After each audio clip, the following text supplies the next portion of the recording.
What's going on, everybody, and welcome back to the channel. I know I've been gone for a couple weeks, but I'm back now and ready to give you guys some more content. So with this video, I'm going to be talking about Crowdstrike, and I'll be breaking the video into three main parts. So in the first part, I'm going to be talking a little bit more about what Crowdstrike does and who they are. And then in the second part, I'm going to be talking about their stock price and some of their valuation metrics, because this is definitely something that's important to look at when you want to invest in a company. And then I'm going to be ending the video by looking at their second quarter financial results so we can get a better idea of what their growth looked like over the past 3 months. And if you guys appreciate videos like this, be sure to smash that thumbs up button and hit the subscribe button, because it really does help out the YouTube channel a ton, and I really do appreciate all the support I've been getting. So with that being said, let's jump right into today's video.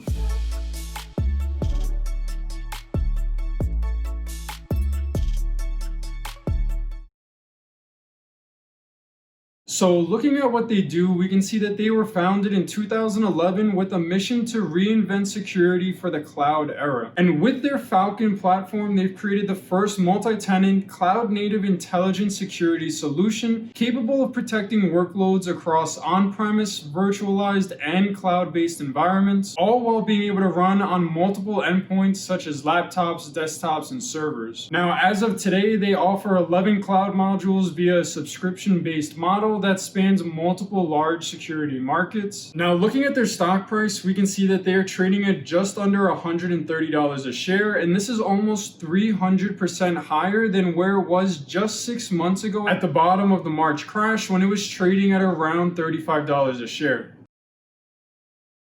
So before diving into today's video, I did want to cover the valuation metrics on this company and tell you a little bit more about what I look at when researching a company, because this is something everyone should be doing before investing in any company. Plus, someone in the Discord chat was asking how to value companies that aren't yet profitable, kind of like Tesla and Crowdstrike. And keep in mind that this is not everything I look at. This is just the highlights. You should really be looking at investor presentations, 10Qs, 10Ks, growth factors, and much more. So with that being said, the first thing you'll see here is that the market cap of this company currently sits at about $30 billion, which is more than double what it was at the beginning of the year. Now, typically you'd expect revenues to increase significantly if the market cap doubles, but when you look at the price to sales ratio, you'll see that it actually increased by 25%, which really isn't that bad, although I would ideally like to see the price to sales stay the same or go down if anything. But as you'll see in a little, they still saw incredibly strong revenue growth over the last quarter. Now, usually investors will look at the PE ratio as well, but since they are not yet profitable, there is no price to earnings ratio because there is no earnings, and that's when they'll usually turn to the price to sales ratio. Now, these numbers don't mean anything unless you compare it to their competitors, because this will help you better understand whether or not a company is trading undervalued or maybe expensive. And if you want to learn more about what the ratios mean and how they're calculated, I would go and check out Investopedia, because they go really in depth on what the terms mean and how they're used when analyzing a company. And no, this video is not sponsored by them. So personally, I don't own any shares of this company because I already have cloud security exposure with Cloudflare. And if you want to check out a video I made talking about why I started a position in them, I'll put a link to that above and you can go ahead and check that out.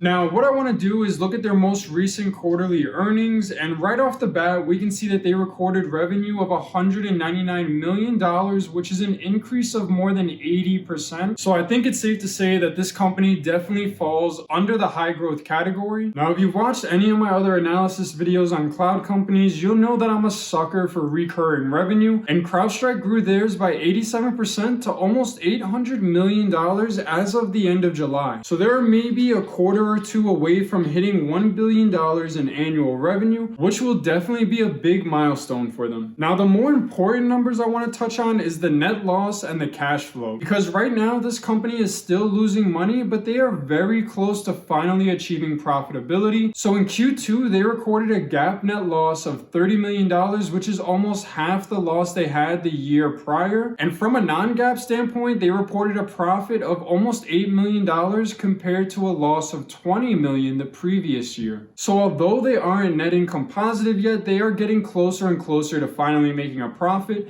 And one thing that will help them become a profitable company is their free cash flow. And if we look at the most recent quarter, we can see that they had positive free cash flow of $32 million, which is pretty much a complete 180 from the negative $30 million they had this time last year. So if they can continue to grow their free cash flow, I could see this company turning a full year profit by the end of next year, and maybe even sooner if you go by the trailing 12 months or the 4 previous quarters. So the last part of the financials that I want to look at is the balance sheet. Now looking at their balance sheet, we know that Yahoo Finance is a little off with their cash balance since Crowdstrike has just over $1 billion in cash as noted earlier in the video, and this is way more than the $493 million that they have in current liabilities. Now if you dive deeper into the liabilities, you'll see that of the almost $500 million, 412 of that is under deferred revenues, which I don't really consider as true liabilities because deferred revenue is basically revenue that has been received but the service or product has not yet been delivered to the customer. And since this is a software as a service company that operates on subscriptions, whenever someone signs up for a year-long contract, Crowdstrike technically still needs to provide that service that was agreed upon for the next 11 months. Now that revenue they received in advance is what is listed under deferred revenues,